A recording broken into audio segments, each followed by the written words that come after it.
Welcome to my channel. இந்த செய்ய போது கேசரி. அது தேவையான பொருட்கள் சொல்லிடலாம். ரவா, சர்க்கரை, கேசரி பவுடர், முந்திரி, ஏலக்காய், திராட்சை, அமுல், கீ. நம்ம ஃபஸ்ட்டு இப்போ பேன் வச்சுக்கலாம். ஸ்டவ் பற்றி வச்சுக்கலாம். பேன் சூடாகினதுக்கப்புறம் 3 ஸ்பூன் நெய் ஊற்றிக்கலாம்.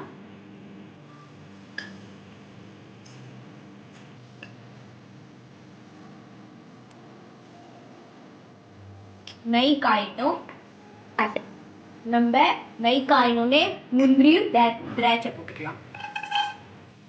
நல்லா வறுத்துக்கலாம். ப்ரௌன் ஆகிற இருக்கும்.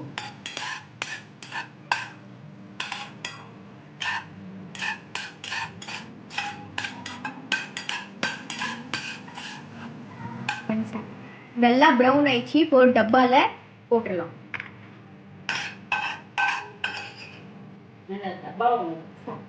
நம்ம ரவா போட்டுக்கலாம்.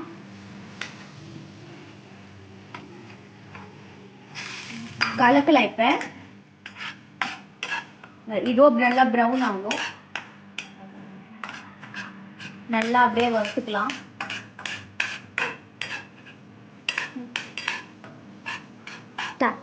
நல்லா வறுத்தாயிடுச்சு. இப்போ தட்டில் போட்டுக்கலாம்.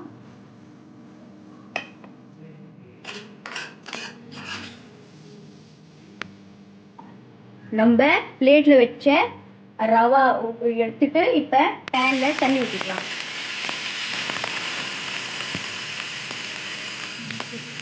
நல்லா கொதிக்க விடணும்.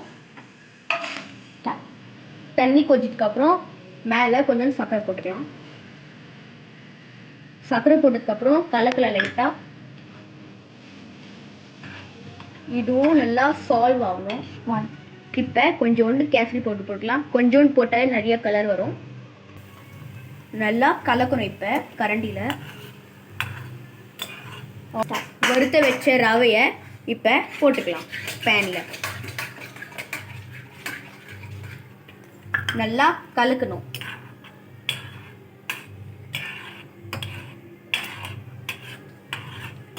நல்லா கலக்கணும். பார்த்தீங்களா? இதுதான் வரும்.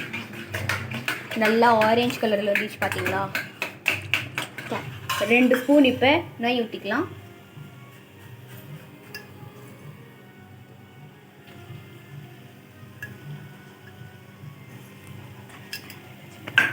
இப்போ நல்லா கலக்கிக்கலாம்.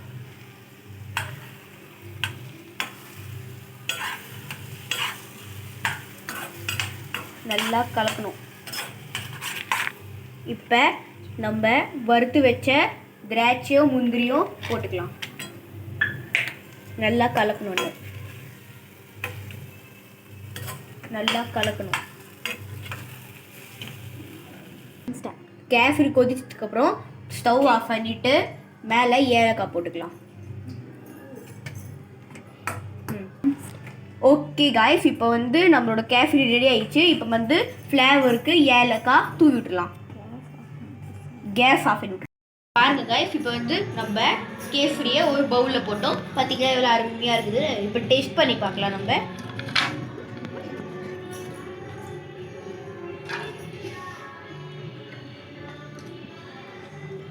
செம்மையாக இருக்குங்க காய்ஸ்.